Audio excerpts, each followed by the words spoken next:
একটি জেলার উন্নয়ন শুধু রাস্তা বা সেতু দিয়ে মাপা যায় না, মাপা যায় সেই জেলার মেয়েরা কতটা নিরাপদ, কতজন স্কুলে আছে আর কতজন অল্প বয়সে বিয়ের শিকার হচ্ছে। সেই ভাবনা থেকেই সিপাহীজলায় শুরু হয়েছে মিশন সংকল্প।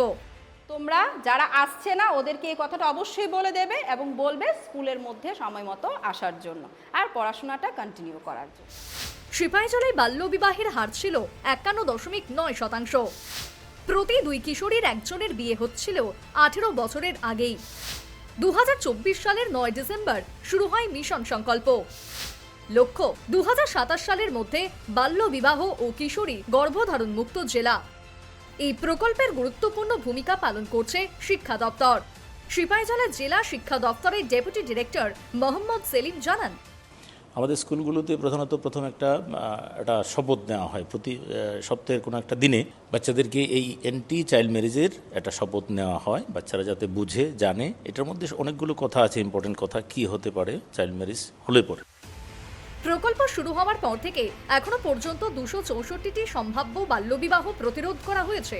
পাশাপাশি 6টি ক্ষেত্রে আদালতের ইনজাংশন, 4টি এফআইআর এবং 8টি পস্কো মামলা দায়ের হয়েছে। অবধি আমরা সিপাহীজলা ডিস্ট্রিক্টে মিশন সংকল্প চালু হওয়ার পর থেকে এখন অবধি 264 চাইল্ড ম্যারেজ কেস আমরা ইন্টারভেন করেছি, চাইল্ড ম্যারেজ আটকে দিয়েছি, রেস্কিউ করা হয়েছে গার্লসকে এবং ইনজাংশন জারি করা হয়েছে 6টা কেসে এই বছর। এফআইআর করা হয়েছে 4টা এবং পক্সো কেসের আন্ডারে রেজিস্টার করা হয়েছে 8টা। শুধু শিক্ষক নন, এখন ছাত্রছাত্রীরাও এই অভিযানের সৈনিক। বন্ধুর বাল্যবিবাহের খবর পেলে আর নীরব নয় পড়ুয়ারা। এখনও আমাদের স্কুলে হয় নাই যে এমনতর বিয়ে হয়ে গেছে বা বিবাহ দিচ্ছে, এমনতর হয় নাই। যদি হয় তাহলে আমরা যাব, যে তাদের মা বাবাকে বুঝাবো, বলবো। যদি না বুঝে তাহলে আমরা স্কুল আছে, ম্যাম আছে, স্যার আছে, তাদেরকে বলবো, তারা গিয়ে সমাধান করবে। তার বাড়িতে যাব, গিয়ে দেখবো ও কেন আসে না, আর কোনো যদি সমস্যা থাকে তাকে বুঝাবো যে তুমি স্কুলে যাওয়াটা অনেক দরকার, তোমার মানে শিক্ষাটা তোমার জন্য অনেক দরকার, তুমি ভবিষ্যতে যাতে কিছু করতে পারো, নিজের কাজ নিজের পায়ে দাঁড়াতে পারো, সেইটার জন্য তোমার স্কুলে যাওয়া দরকার।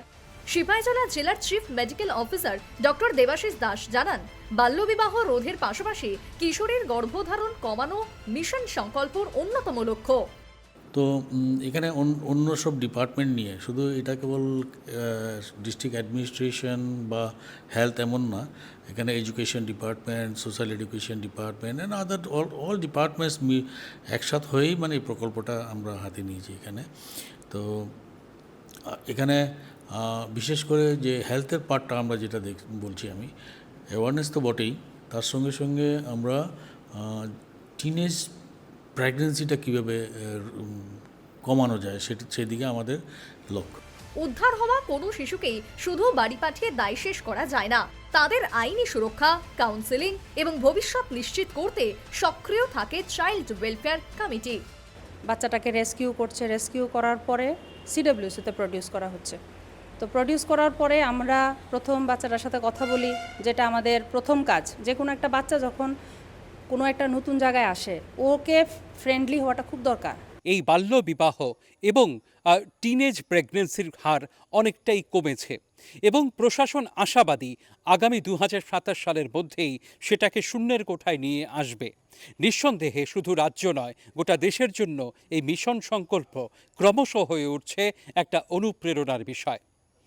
সিপাহীজলা জেলা থেকে ক্যামেরায় অর্পণদের সঙ্গে ভূপাল চক্রবর্তী, নিউজ লাইভ বাংলা।